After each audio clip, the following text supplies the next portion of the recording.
The small blue dot called Earth had been searching for signs of life beyond its atmosphere for over 100 years. Radio signals sent into space, telescopes pointed at distant stars, and probes launched to nearby planets, all in hopes of answering one question: are we alone? On a cool Tuesday morning, Commander Samantha Hayes got her answer. "Commander, you need to see this," said Lieutenant Frank Porter, his voice shaking as he pointed at the main screen of Earth Space Command's monitoring station. Commander Hayes looked up from her coffee, her eyes narrowing at the blinking dot moving across their solar system. It was too controlled to be an asteroid, too fast to be a comet, and definitely not one of their own ships. "How long has it been there?" she asked, setting down her mug. "We first detected it 3 hours ago near Jupiter. It's changing course intentionally, Commander." The room fell silent. After decades of wondering, humanity was facing the truth. They were not alone in the universe. "Keep tracking it," Hayes ordered, "and get me the president." Within hours, the news spread through classified channels. The alien probe moved methodically through the solar system, scanning Earth's orbital defenses, communications satellites, and military installations. It showed no signs of hostility, but made no attempt at communication either. In the White House Situation Room, Commander Hayes stood before a group of nervous officials. At 62, she had spent her life preparing for this moment, though few had ever taken her seriously. "It's gathering intelligence," she explained, pointing to the probe's flight path. "Learning our strengths and weaknesses." "Maybe they're just curious," suggested Secretary Alan Ross.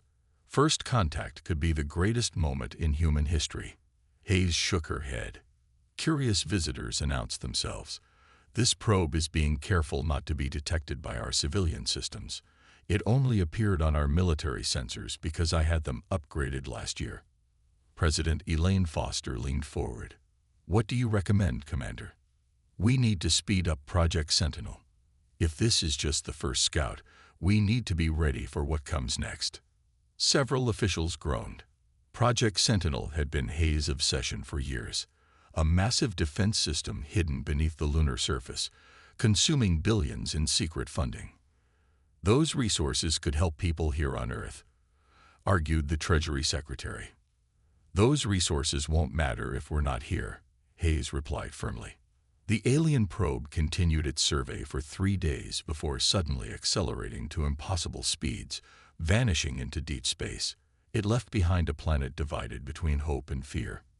In the days that followed, Commander Hayes fought through bureaucracy and doubt to secure emergency funding for Project Sentinel. Few believed her warnings that the probe was merely the beginning. Below the cratered surface of the moon, enormous underground hangars housed humanity's secret weapons, massive warships unlike anything Earth had publicly acknowledged building. Engineers and crew worked day and night, preparing for a threat most of Earth's population didn't know was coming. "They'll be back," Hayes told Lieutenant Olivia Wright as they inspected the nearly completed EDS Ares, a behemoth warship stretching 3 miles from bow to stern.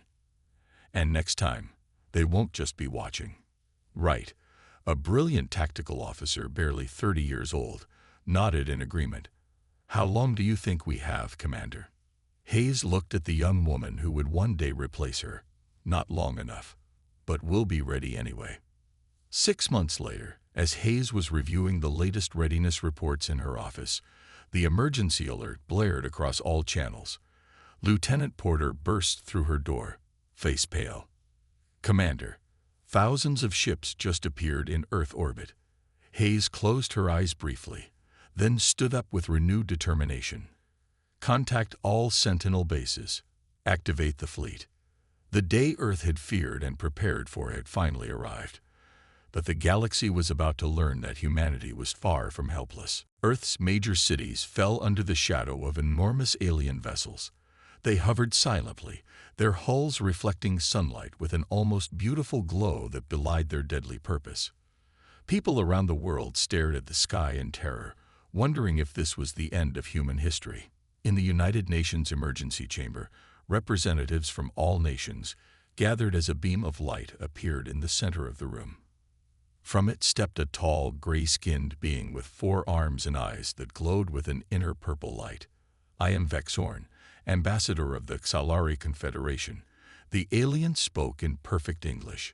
"We represent 7 species that have united to bring order to this sector of the galaxy." President Foster stood to address the visitor, her voice steady despite her fear. "We welcome peaceful contact with other civilizations." Vexorn made a sound that might have been laughter. "Peace is available to you, but only on our terms. The Xalari Confederation has studied your world for some time.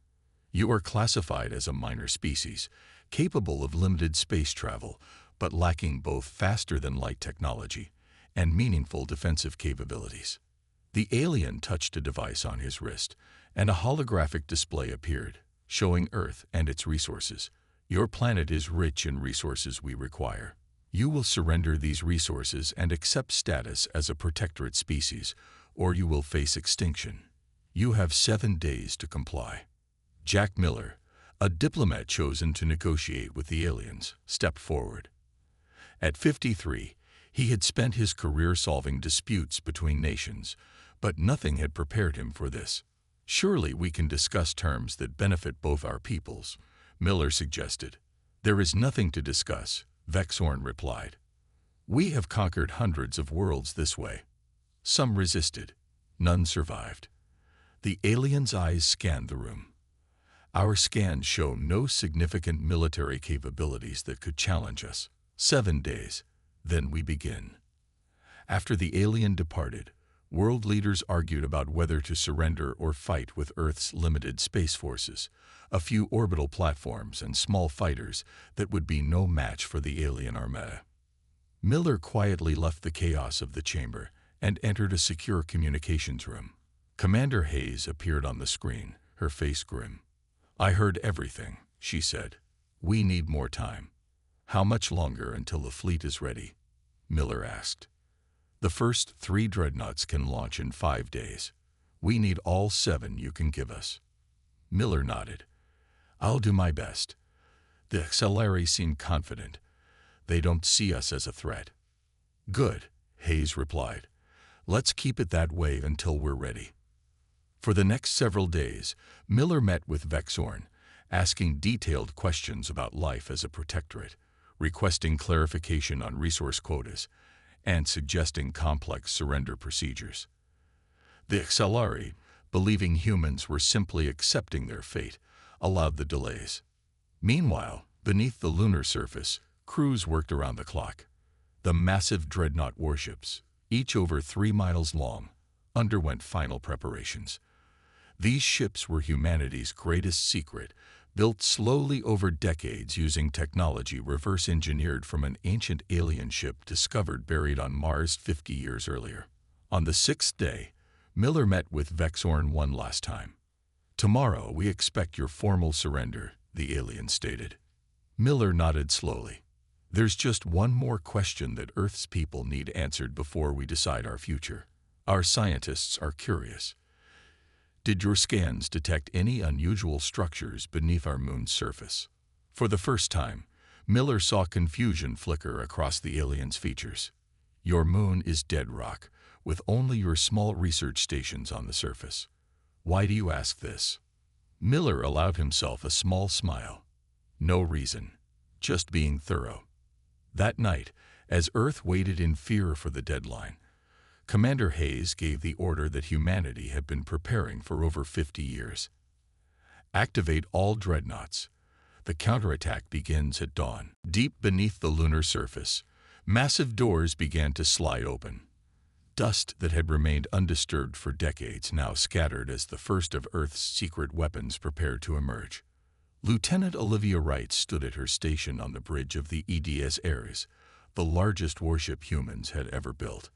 Around her, crew members worked at their stations, each trained for years in secret for this moment. "Engine systems at full power," reported Chief Engineer Paul Davis. "Dark matter drive is stable." Wright nodded, checking the final readiness reports on her screen. At 32, she was young for her position, but Commander Hayes had personally selected her for her brilliant tactical mind. "All weapon systems online." said Weapons Officer Lisa Chen. Gravitational cannons charged and ready. Captain Nathan Reeves, commander of the Ares, entered the bridge. The crew stood at attention. At ease, he said. Status report. All systems ready, Captain Wright answered. Just awaiting final launch orders from Commander Hayes. Similar scenes played out on the EDS Athena and EDS Odin, the other two dreadnoughts ready for the first wave of Earth's counterattack. Each ship stretched over 3 miles long, their hulls made of materials not found on Earth. The technology that powered them had been Earth's most closely guarded secret. 50 years earlier, an exploration team had discovered the remains of an ancient vessel buried deep beneath the Martian surface. Earth scientists had spent decades studying and reverse engineering its technology, particularly its dark matter drive and gravitational weapons. Commander Hayes' voice came through on all channels. This is Hayes to all Sentinel vessels. Launch sequence approved. May God help us all. With those words, the massive dreadnoughts began to rise from their hidden bases. The lunar surface cracked and gave way as the enormous ships emerged like awakening giants. At the same time, Captain Daniel Freeman led a small team on a different mission. Their small stealth ship approached the main Solari vessel, using technology that bent light around their hull to remain invisible. Remember, Freeman told his team of 6 Special Forces soldiers, "Our job is to gather intelligence on their battle systems and communications. We go in, place the devices, and get out." His team nodded silently. They wore special suits that would mask their life signs from alien sensors. "Their shield frequency changes every 20 minutes, said Sergeant Alice Murphy, checking her equipment. "We have a 5-second window to slip inside." Freeman checked the timer on his wrist. 3 minutes until the next window. Get ready. As the stealth team prepared to board the alien flagship, the dreadnoughts moved into position behind Earth's moon, still hidden from the Solari fleet. Commander Hayes had developed a strategy that would use the element of surprise to maximum effect. On board the Ares, Lieutenant Wright finalized the battle plan on her tactical display. "The Solari have positioned their ships to begin planetary bombardment," she reported. "They're confident we'll surrender when the deadline passes." Captain Reeves studied the display showing the positions of the alien vessels. "They've never faced anything like our gravitational weapons," he said. "Their shields are designed to stop energy and projectiles, not spatial distortions." Admiral William Hawkins, overall commander of the Dreadnought fleet, addressed all 3 ships from his command center. "The plan is simple," he said. "When the Solari begin their countdown for our surrender, we strike. The Ares will target their command vessels. Athena will focus on their heavy weapons platforms. Odin will protect Earth from any ships that break through." The crews of the dreadnoughts finished their preparations, checking weapons and systems one final time. These ships represented humanity's greatest achievement and their last hope. On Earth, as the deadline approached, Jack Miller sat alone in a secure room, watching the clock tick down to 0. The fate of humanity rested on what would happen in the next few hours. "Good luck," he whispered to no one in particular. The deadline passed. On the Solari command ship, Vexorn stood before his war council. "The humans have not surrendered," he said. "Begin the demonstration strike. Target their military bases first." Across Earth, people looked to the sky in fear as the alien ships began to move into attack formation. Military forces remained on high alert, though everyone knew their weapons would do little against the advanced alien vessels. What no one expected was what happened next. From behind Earth's moon, 3 massive shapes emerged. The EDS Ares, Athena, and Odin moved into position, their enormous hulls catching the sunlight. Each dreadnought was larger than any ship the Solari had brought to Earth. On the bridge of the Ares, Admiral Hawkins gave the order they had all been waiting for. "All ships, commence attack. Show them what humanity is capable of." Lieutenant Wright coordinated the assault from her tactical station. Target locked on their command vessels.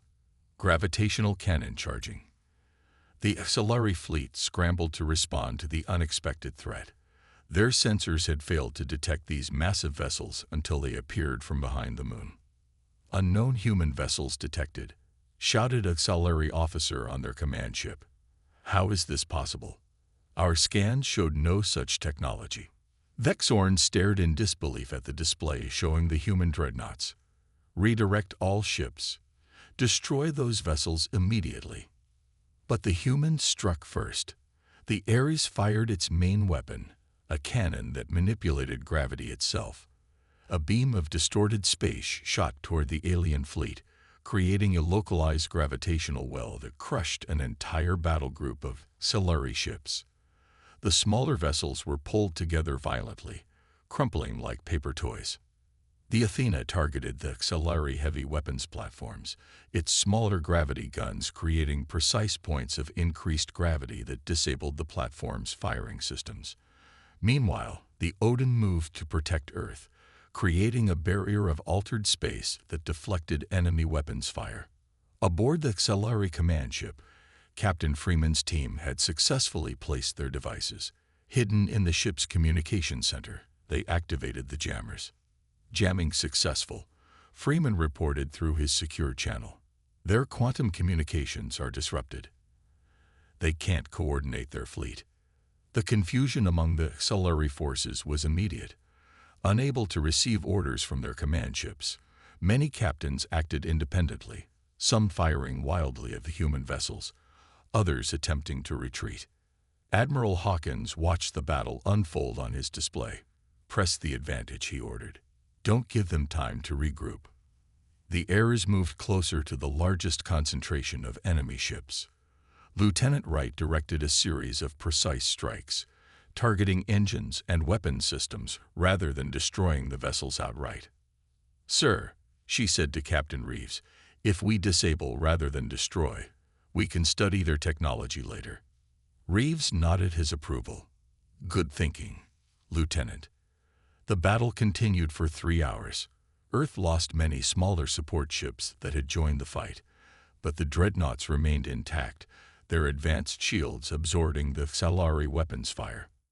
By the time it was over, 30% of the Xalari fleet had been destroyed or disabled. The rest had retreated to a safe distance, regrouping to assess this unexpected development. On the Xalari command ship, Vexorn received the damage reports with growing anger. "How is this possible?" he demanded. "They are a minor species. They should not have this technology." One of his officers tentatively spoke up. "Sir, we have received a transmission from the human vessels." The message appeared on their screen. It was from Admiral Hawkins. "This was a demonstration of our capabilities," it read. "We can destroy your entire fleet if we choose. Leave our system now, or face total destruction." Vexorn stared at the message, then at the image of the human dreadnoughts hovering against the backdrop of Earth. "Send for reinforcements," he ordered quietly. "All available ships." News of Earth's resistance spread quickly through the galaxy. The Xalari Confederation had conquered hundreds of worlds over centuries, and no minor species had ever successfully fought back. Now, reports of their defeat reached every corner of known space. On planets under Xalari control, suppressed populations watched with growing hope. On Rigel Prime, a world that had been under Xalari rule for 50 years, people gathered in secret to share the news. "If humans can fight back, perhaps we can too," whispered one rebel leader. The Xalari High Command met in emergency session. Fleet Admiral Zorn, the highest military authority in the Confederation, reviewed the battle footage with growing concern. "These human vessels use technology we have never encountered," he said. "They manipulate gravity as a weapon. How did a minor species develop this?" "We must respond with overwhelming force," said another commander. "Redirect our fleets from the outer territories." This decision would have far-reaching consequences. As Xalari ships pulled away from their patrol routes to join the attack on Earth, other rebellious worlds saw their opportunity. Meanwhile on Earth, celebrations broke out as news of the victory spread. People cheered in the streets, but Commander Hayes knew the real fight had just begun. In the command center beneath the lunar surface, Hayes met with Earth's military leaders. The HFY will return with a larger force, she warned. We've won the first battle, but not the war. Admiral Hawkins agreed. Our intelligence suggests they're pulling ships from other systems. They'll be back in force within days. Lieutenant Wright, fresh from her success on the Ares, presented new battle formations on the main display.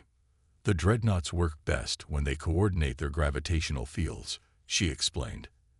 If we position them here, and here, we can create overlapping fields that will disrupt any attack formation. Her plan was quickly approved. 4 more Dreadnoughts were nearing completion in the hidden shipyards. Every hour gained was vital. President Foster addressed the world's population, preparing them for the coming struggle. Today we have shown that humanity will not surrender, she said, but we must prepare for difficult days ahead. The enemy will return, and they will target civilian areas in revenge. Cities began evacuations, moving people to underground shelters built in secret over the past decades.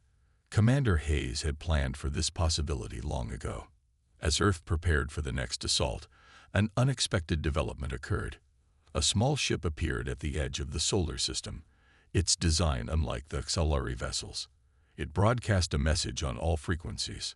Attention Earth forces, we represent the Neridian Alliance. We wish to speak with your leaders regarding the HFY threat. The message was relayed to Commander Hayes, who ordered the ship escorted to a secure location near Mars. There she met with the alien visitors via secure transmission. The Neridian ambassador, a tall being with blue skin and silver eyes, spoke directly. We have observed your battle with the HFY. For centuries, they have terrorized this sector of the galaxy. The Neridian Alliance has fought them to a stalemate in our region, but we lack the weapons to defeat them outright. What do you want from us? Hayes asked cautiously. Not direct military aid, the ambassador replied. We offer information. The locations of HFY fleet movements, details of their defensive systems, and the positions of their supply lines. Admiral Hawkins studied the alien carefully. Why would you help us? The HFY are diverting forces from many worlds to attack Earth, the ambassador explained. This creates opportunities across the galaxy. If you can hold them here, rebellions will spark on dozens of occupied worlds. Hayes considered the offer. And what do you expect in return? When this conflict ends, we hope for an alliance between our peoples. Your gravity technology combined with our faster-than-light drives could change the balance of power forever. Hayes looked at Hawkins, who nodded slightly. Send us what you know about their reinforcements, she said. We'll discuss the rest after we've survived their next attack. As the meeting ended, Lieutenant Wright studied the Neridian ship designs with interest. Something about their technology seemed oddly familiar. Admiral Hawkins stood before the holographic display in the war room. Around him, Earth's military leaders watched as he outlined his bold plan. We cannot win by simply defending Earth, he said. The HFY will keep sending more ships until they overwhelm us. We must take the fight to them before their full force arrives. Commander Hayes studied the star map carefully. You're suggesting we attack their forward base at Proxima Centauri. Exactly, Hawkins replied. According to the Neridian intelligence, the HFY are gathering their reinforcements there before launching a full-scale attack on Earth. If we destroy that base, we buy ourselves time and show the galaxy that humans are not just defending. We can strike back. The room fell silent as everyone considered the risk. No human ship had ever traveled beyond the solar system before. The Dreadnoughts had the capability, but it had never been tested. Which ships would you send? Asked President Foster. The EDS Poseidon just completed its final tests, Hawkins answered. Along with the Ares and Athena, they form our strongest battle group. The Odin and our other ships will remain to defend Earth. Lieutenant Wright, recently promoted to tactical commander of the Poseidon, displayed the attack plan she had developed. The Proxima Centauri system has intense radiation bursts, she explained. We can use these to mask our approach to the main HFY station. If we time our jumps correctly, we can appear practically on top of their defenses before they detect us. 2 days later, Captain Catherine Wells stood on the bridge of the newly commissioned EDS Poseidon. At 48, she was one of Earth's most experienced space commanders, though until now, her missions had been limited to the solar system.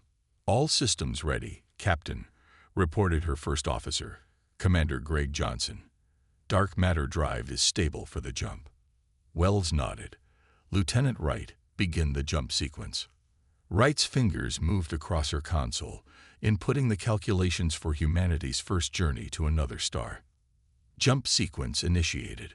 All 3 ships synchronized. "We will reach Proxima Centauri in 5 minutes." Wells addressed the crew over the ship's communications. "This is the captain.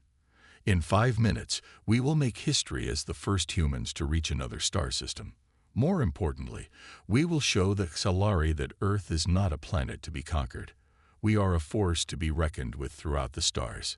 The 3 massive dreadnoughts vanished from Earth's orbit in flashes of light as their dark matter drives bent space around them.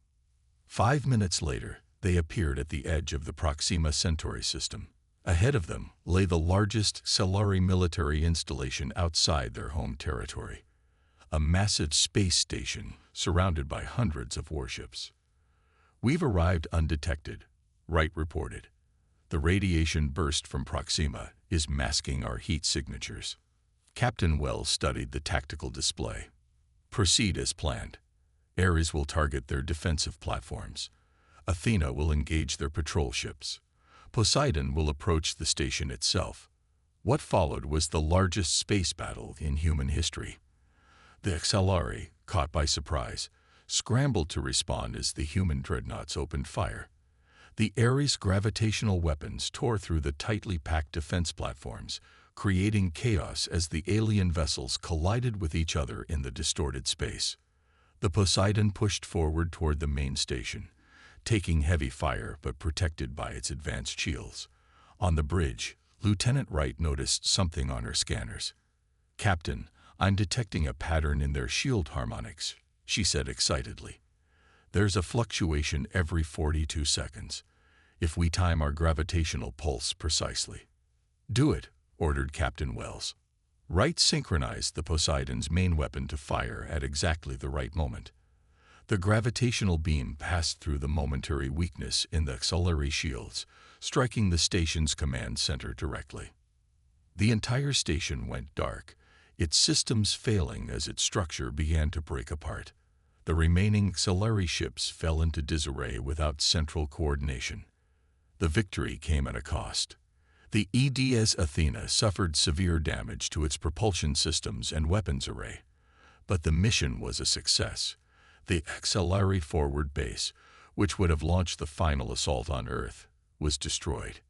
"Send word to Earth," Captain Wells ordered. "The Proxima Centauri base is neutralized." The counter-offensive was successful. 3 days after the victory at Proxima Centauri, Earth received an unexpected message. The Xalari requested a ceasefire and a meeting. "It's a trap," warned Admiral Hawkins as the War Council gathered to discuss the request. Commander Hayes wasn't so sure. "The Neridians report unusual activity throughout Xalari territory. Something has changed." President Foster made the final decision. "We will meet them, but on our terms. On the moon, with our dreadnoughts in position." The meeting was set for the following day. To everyone's surprise, it was Vexorn himself who arrived, this time with a much different tone than his first visit. "I speak no longer as a representative of the Xalari Confederation as you knew it," he said. His voice was quieter, his 4 arms hanging loosely at his sides. "I come to reveal a truth that has been hidden for centuries." Lieutenant Wright, invited to the meeting for her tactical insights, watched the alien carefully. Something about him seemed different. "The Xalari Confederation has not been acting of its own will," Vexorn continued. "For over 500 years, we have been controlled by the Vekari, a parasitic species that infiltrated our leadership and spread throughout our worlds." The room fell silent as he explained. The Vakari were small creatures that attached to a host's nervous system, controlling their actions while feeding on their life energy. They had secretly taken over most of the Xalari leadership, using the Confederation's military might to conquer other worlds. "Why tell us this now?" asked President Foster. "Your attack on Proxima Centauri killed many Vakari controllers," Vexorn explained.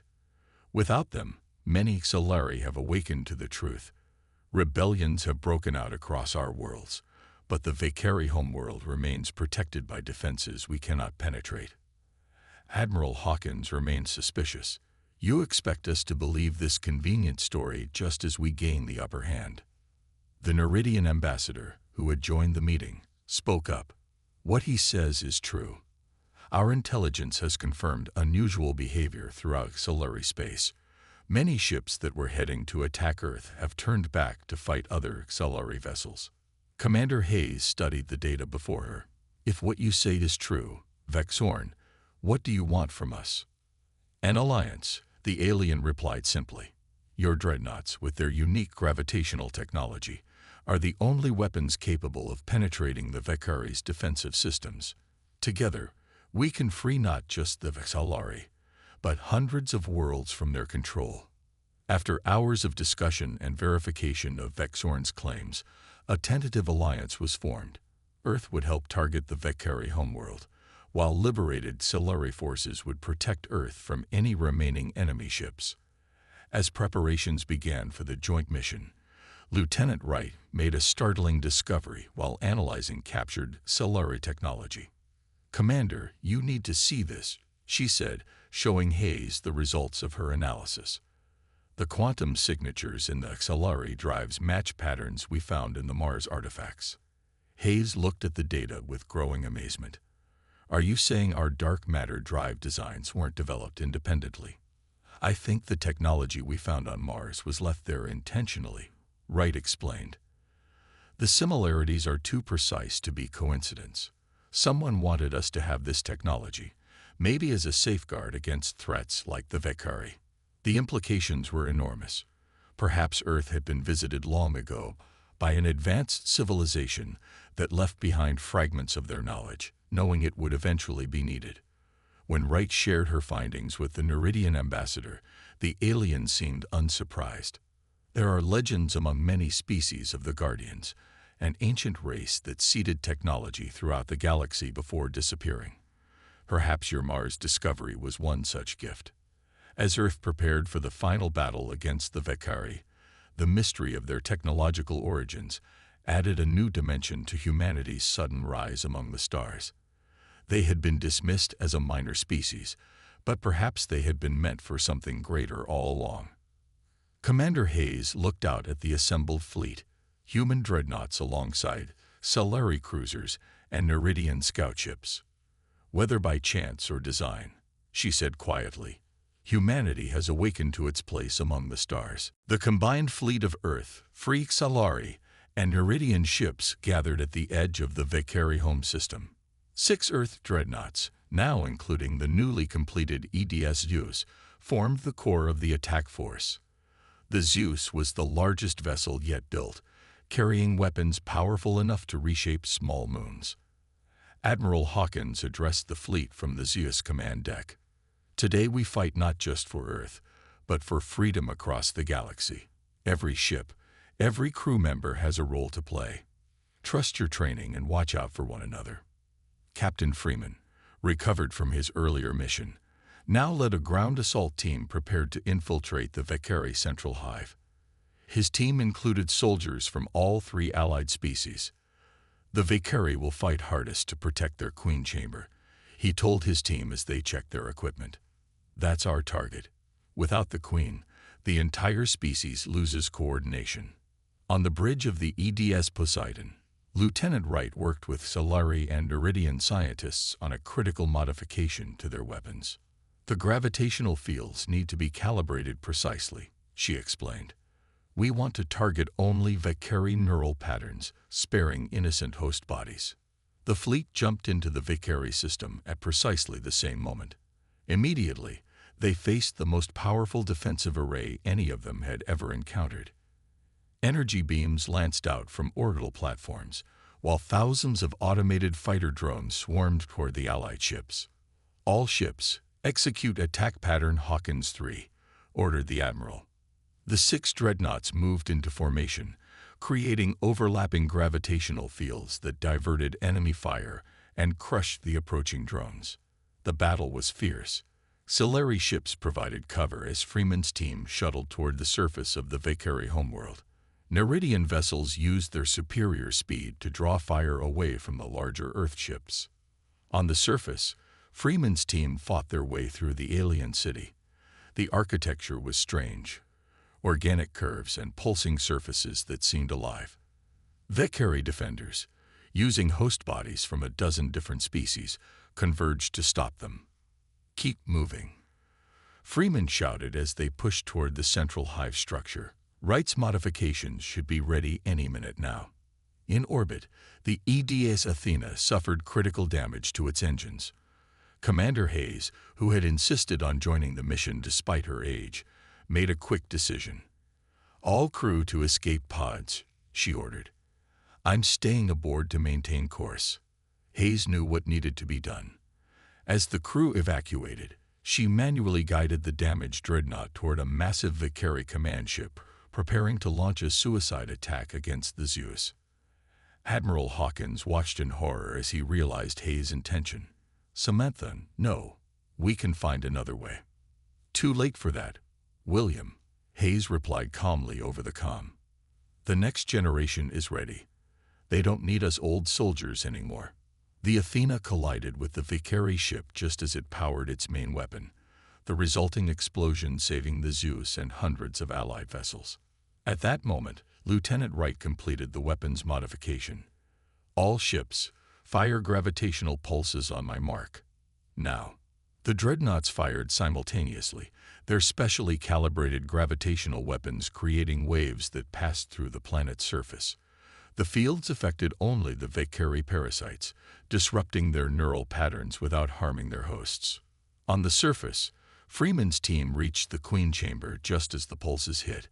They watched in amazement as the enormous Valkyrie Queen writhed and then collapsed, severing the psychic link to her entire species.